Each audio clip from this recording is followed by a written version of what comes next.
Well, welcome everyone. Welcome to day 2 of our New Directions conference. It is my pleasure to present our first speaker for today. Jeffrey Lowe is Director of English Language and Literature in the Ministry of Education in Singapore. He has been with the ministry for over 26 years, starting his career as teacher, taking on roles in various schools as EOHOD, Dean, Vice Principal and Principal, as well as MOE HQ as a Senior Curriculum Specialist and Academy Principal of the English Language Institute of Singapore. His main areas of responsibility are in taking care of the English language, literature, and other subject syllabuses across the levels from K-12 in mainstream Singapore schools. His talk today will focus on assessment and English language learning in Singapore schools. And Jeffrey, are you here? Yeah, I'm trying to start the video, but it says the host doesn't allow me to turn on the video. Let me see if I can start it for you from Great, here. thank you. Yes.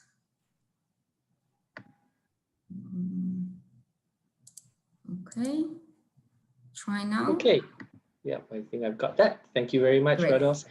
Yeah, You're welcome. Afternoon, everyone. Thank you, Rados, for that introduction. It's going to be quite a brief sharing about some of the key features of I think assessment in English language teaching and learning in mainstream schools. I'll try and share my screen, and that would give, I think, okay. I hope all of you are able to see that.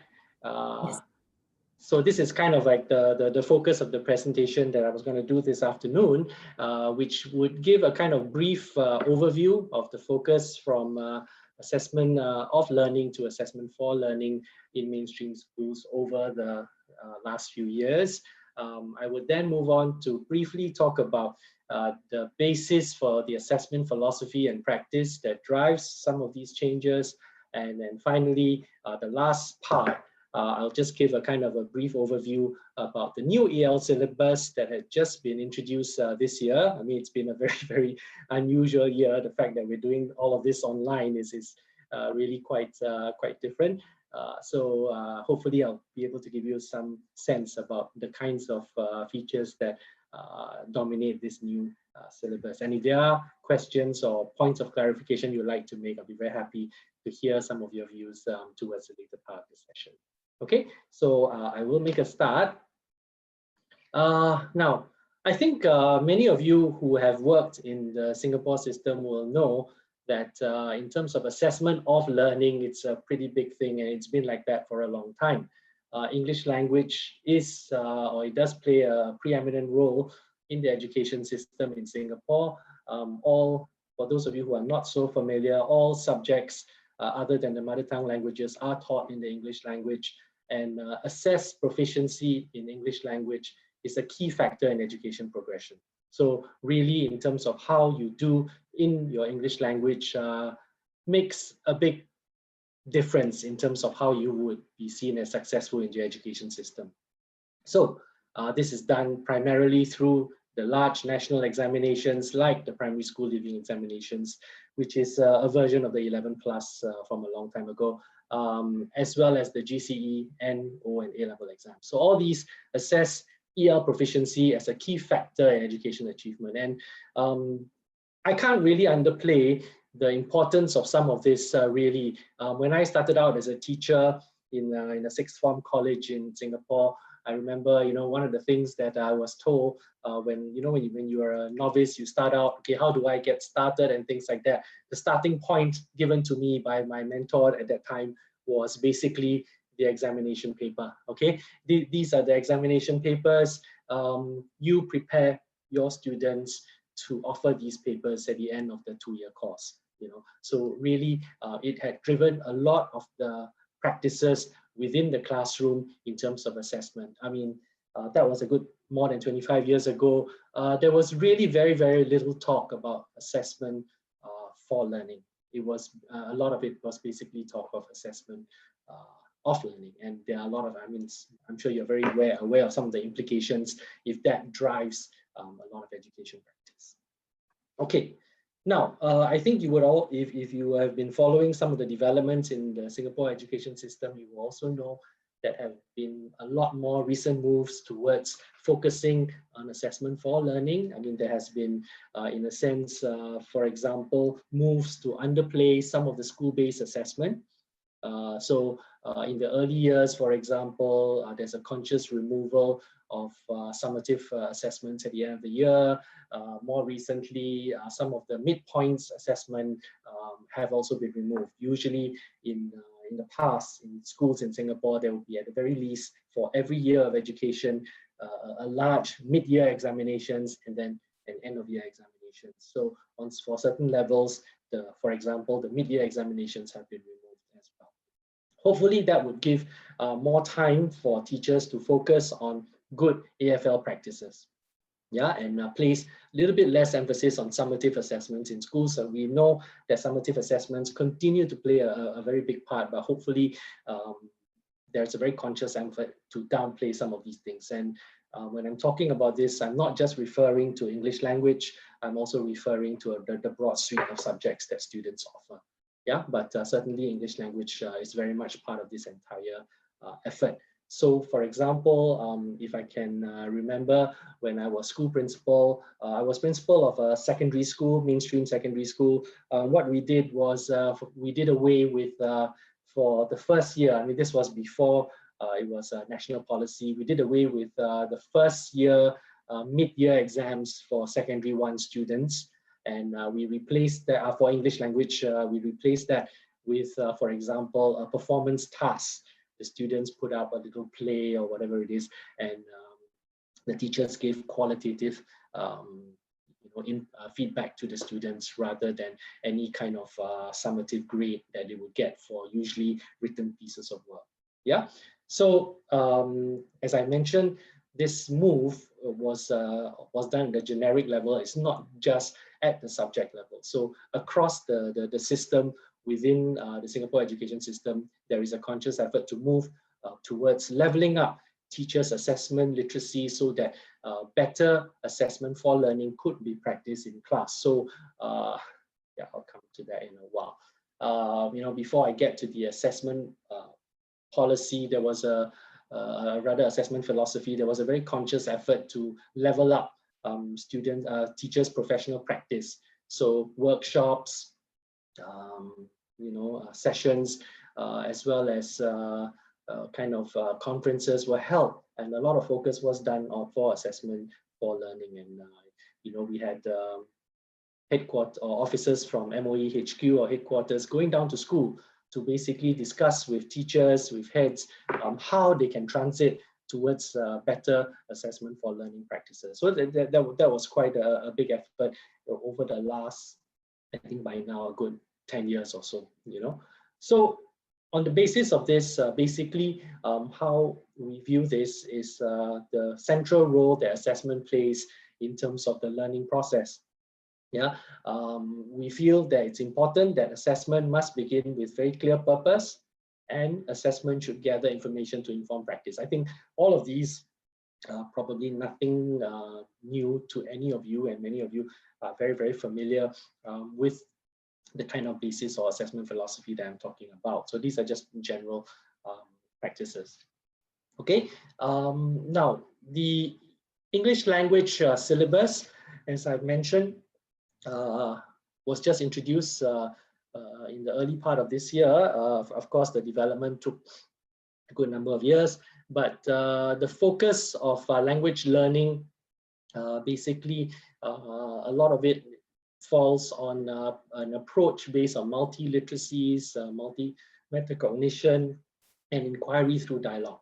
Yeah, and one of this, of course, the foundation of a lot of this future learning that we hope will be able to help our students to better access their English language learning will be in terms of assessment for learning.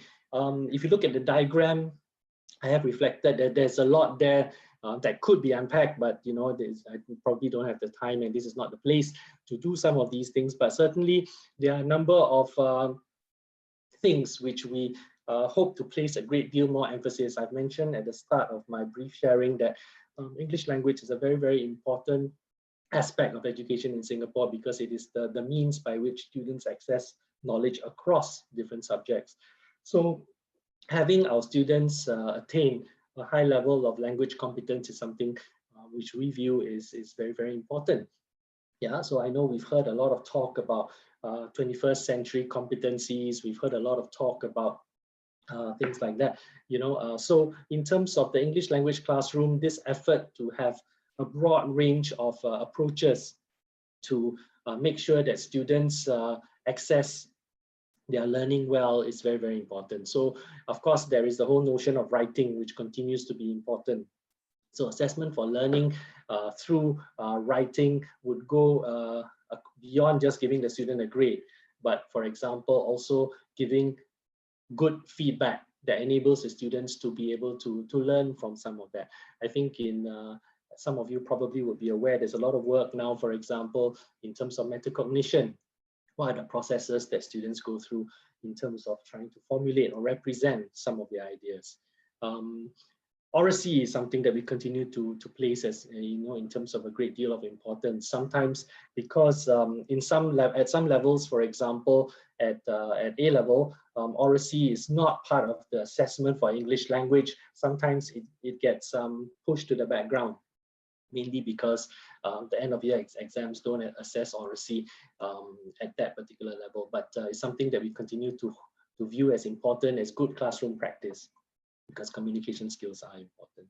Yeah, so the diagram represents the entire spectrum around some of the areas of learning that we identify for this. I mean, those of you who are interested in this, it's available on the MOE website. We do it is on the internet, and so you can have a look at some of the features of learning.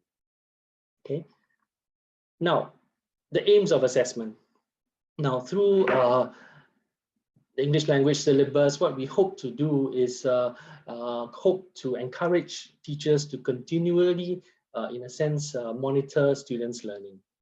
So it's not just the end of year exams in the sense that determines everything, because at that point it's probably serves quite a different function already. We hope that through regular feedback, teachers will be able to guide and lead students towards that level of learning that we think is appropriate for a certain age group. It hopes to be able to establish what students will be able to do in terms of the learning outcomes of the syllabus.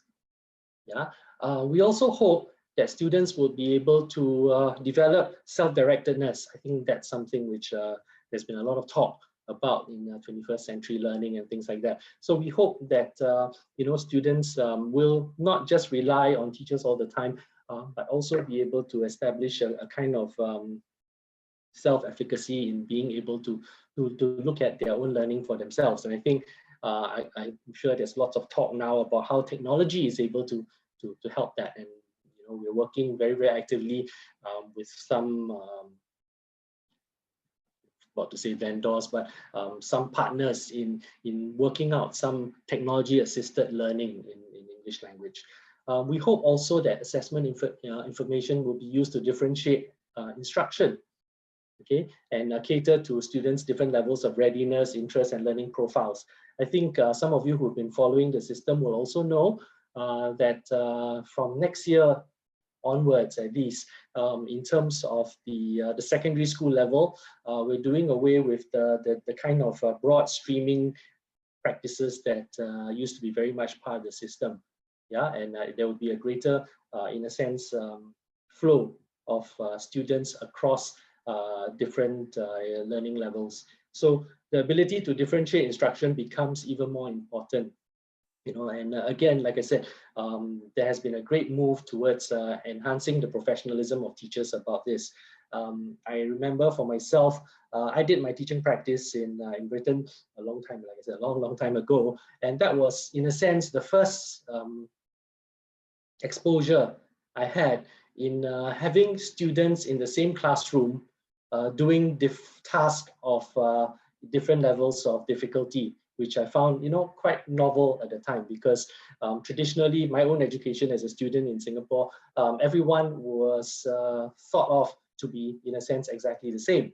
because we were ability banded, you know. So in terms of my proficiency in English language or any particular subject, it wouldn't be terribly different from the friends I had in the same class. Okay, of course, my proficiency in a different subject could be different, you know, and that proved to be a challenge sometimes for people of learning of different levels of learning. So that's something which we have to deal with. Okay, so we hope that with this new syllabus, that continual progression towards differentiating instruction continues to move on. Yeah. Okay. Of course, the question that most teachers will then ask is, how do we do this? You know, and so there are some teachers for whom, you know, they are very, very skilled and aware about some of these things, then fine. But if not, we do have some guides or some guidelines, both in terms of printed material as well as working with teachers in workshops and training sessions and things like that.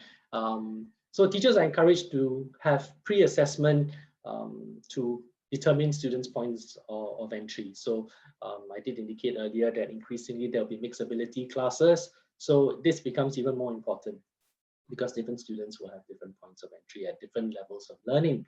Hopefully through this pre-assessment, they'd be able to identify learning gaps, that they'll be able to adjust teaching strategies and activities. And then they'll be able to provide multiple opportunities for students to demonstrate their learning, all right, through meaningful and authentic tasks that go beyond just the usual pen and paper exercises that some of us are very, very familiar with. So I've seen very, very creative work being done about this. So students and in some schools have been asked, for example, to write a response to a particular issue to the media, or even to write into corporations about certain issues that they affect them. You know, now environmental issues are very important to young people. So some degree of advocacy and you know, sometimes is done in the English language classroom.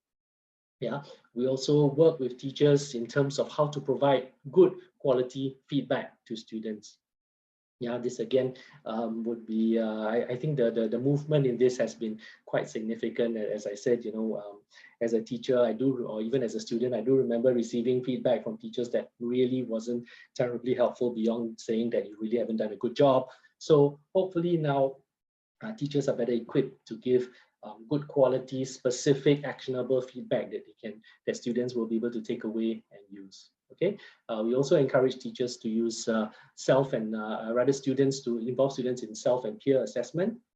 Yeah, giving explicit evaluative criteria that I explained and given to students so that they'll be able to do this. You know, earlier I mentioned this aim of hoping to develop more self-directed learners.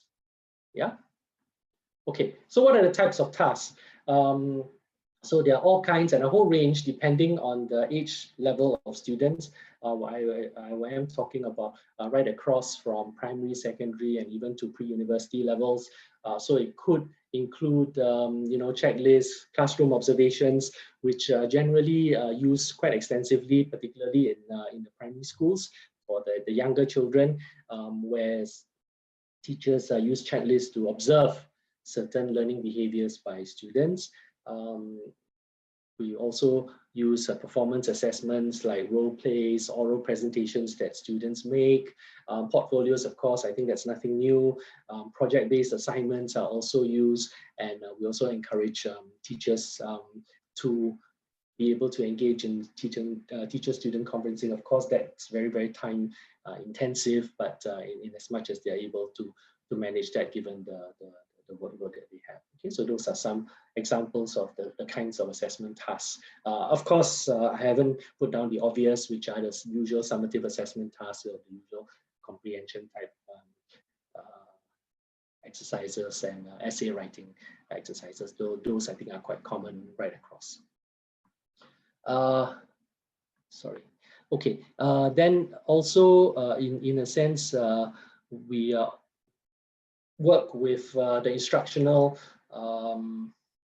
leaders, okay, and in terms of how to plan for balanced assessment. So it's a planned approach. It's not hopefully it's not reliant on individual teachers' inclinations or whatever it is. We do encourage heads of department and school leaders to plan for it throughout the year. So with reference to the syllabus, think about the learning outcomes to be attained within each year level, depending on the ability of students. And I think some of you are aware, some of the schools are quite different in terms of students' abilities. And then based on that, to craft an assessment plan to assess students' language and knowledge. Yeah, use a range and use holistic and analytic scoring, to facilitate both formative and summative practice. So really a balance is something that we sort hope to be able to achieve. I apologize for rushing a little bit because I'm conscious of time. And I think this is the last slide I have, basically about being clear in terms of objectives, to have range, to have balance, to make sure your assessment is valid and reliable, fair, practical, and manageable. Yeah. So in a sense, hopefully, as I said, with this journey, we raise the professional competence of teachers in terms of assessment literacy, so that teachers are better able to use the whole repertoire of assessment strategies and skills to be able to help their students to attain the kind of levels that we aspire to. Okay, I hope that was useful towards the end. I do apologize for having rushed a little bit, but I'll be happy to hear some of your thoughts or some of your views or clarifications about some of the things that I've talked about. Thank you very much. Thank you. Thanks, Rana. I'm waiting for a few more questions, but there are some. Okay. So, for example, how would you ensure that the goals of the Syllabus 2020 are met? Okay, I think in terms of trying to make sure that the goals of the syllabus are met, it's always a very, very difficult thing to do. I mean, of course, the easiest way would be in terms of the outcomes that students demonstrate. And as a whole system, if we talk about it at a whole ministry level, the only way we look at the outcomes would be, in a sense, a very endpoint outcome based on the national examinations that I talked to you about. But that would be, in a sense, too late, and in a sense, not very meaningful, because that assessment, again, drives practice. So we continue to work very closely with individual schools in terms of trying to make sure that they understand the rationale, the practices, and so the officers that I work with do go down to schools for consultancy. They do give advice. They do look at some of the schemes of work, assessment plans that schools have, and give them advice on on doing this. The other thing is also we work very closely with the Teacher Training Institute, the NIE, the National Institute of Education in Singapore, because Singapore is a small system. So basically, most of our teachers would go through this one single point of teacher training. So we work very closely with the institute to in a sense, introduce teachers to some of these strategies and some of these modes of assessment right from the start, and then continue to work with them as they remain within. Well, it's good that you're finishing on this note, because I think the next questions are specifically about teachers. Yeah. The first question is, what training did you give to teachers? And the second question is, how will these changes impact on teacher education? Yeah. I think, in a sense, I'll take both of them together because they're kind of related. In terms of teacher education, I think over the last 10 years or so, there has been, a similar move towards that, because in a sense, the Ministry of Education in Singapore works very, very closely with the National Institute of Education in Singapore to, in a sense, make sure that both are moving in the same direction, that direction is coherent. So I've just been reviewing an article written by some of the researchers in the NIE, who were just basically describing this process, that the development over the years in English education in Singapore. So I think there's a very conscious effort to make sure that both in terms of pre-service training, both move in the same direction. Now, of course, that doesn't mean a lot if they start work in schools, and in a sense, a lot of the teachers who were part of the previous way of doing it are more used to the kind of end of year exams and things like that. So we continue to provide in-service training.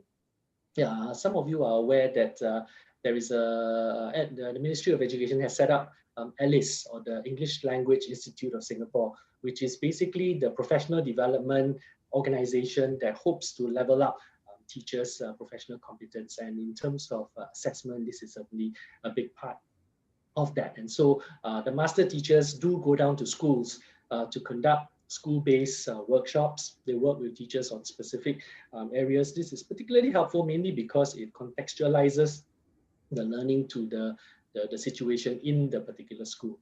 But of course, that's also time intensive. If not, they also work across clusters of school, where teachers sign up for workshops focusing on specific things. Assessment is one of those things. So that's some of the ways in which we work to better prepare the teachers. Well, continuing on that topic, me myself also as a teacher, even though I don't teach now, but I'm sure you probably will meet some resistance from teachers who are very much used to the paradigm of summative assessment. Yeah. So how do you think you can make them look at the new paradigm and maybe change a bit of their teaching strategy? No, it certainly takes a lot of time, and I mean, no illusions that this is something which we've been so successful in, and things like that. So we do meet, for example, a lot of teachers who are very much driven by, and I don't think that's anything fundamentally wrong about their own personal beliefs. That because of the way that education in Singapore is such an important factor in determining student success, that they are almost their entire practice is driven by the desire for the students to do well at the end of their exams. So getting them to move towards that, it has been something which is very much a work in progress. If I can share, for example, as a school principal, I'm an English teacher. But I do remember when some of the children came to me to help, to ask for my help in terms of preparation for their English examination. I asked them, so what did your teacher teach you to do? And what he described to me, I mean, at that point for me was quite horrendous, because it was extremely focused on just preparing them for the exam. So for example, for essay writing, they wouldn't allow the students to write any other form of essay except for that one version that the teacher has worked with the students with over a few months, and you are only to write versions of that particular essay. And so I told the students, don't contradict what your teacher has told you, but certainly, I'm not going to, in a sense, offer you a different perspective. Go with what your teacher has taught you. So it takes time. Over time, we've also tried to adjust our end of year examination so that it's not as predictable or as one-dimensional as it used to be, so that teachers increasingly have to expose students to a wider range of things. So it's a work in progress. It's really something which I don't think we've cracked or anything like that. But I think we do see that through sessions with teachers and heads of department, things are getting better, and more and more of them are convinced that moving ahead, the students will need a little bit more than just doing well in their exams. Well, the next two questions are actually talking about the parents, which I think also play quite an important role in this. So the question is, how do we convince parents to move away from expectations of pass-fail tests and form the feeling that their kids compete with each other to be the best? Absolutely. I think that's something which, as I said, it's a continued journey. Parents always, they look for traditionally the kind of not just pass fail, but also very, very defined grades that in a sense show the relative performance of their children vis-a-vis their classmates and things like that. And trying to move them away from that is difficult. I'll give you one specific example: the primary school leaving examinations. Now, next year, for those of you who are aware, we have a very, very fine system of grading for this PSLE examination that works on T-scores. So it's very specific, even down to decimal points, in terms of ranking the students from number 1 to number 30,000 or however number of people took that particular examination. So we're moving away from that to achievement levels, which is not as sharp, it's blunt. Okay, but basically we're doing that to send a signal to the entire system to say that, look, we don't want everyone chasing down to the last point. You know, if your child is of a certain level, that's fine, that's good enough. You know, what it would also mean is that, yeah, we won't be able to make the kind of fine distinctions between one student and another, but we feel that it's not that important in terms of overall learning. So some parents have reacted well to this, some have not. You know, some actually do feel that, you know, that being able to say that my child is better than my neighbor's child is very, very important. But, you know, it's something that we continue to try and do. It will take time, as you said, Yeah. from everyone, including teachers and parents and the students. But thank you so much for this talk. Thank you, Rados. I hope it was useful. I know it's very, very general, and you know, a lot of things are probably not new to most of you, but it's just some thoughts that I thought would be useful. No, it's great. It's great to see this new initiative and syllabus in Singapore. So good luck with it, and thank you so much. Thank you.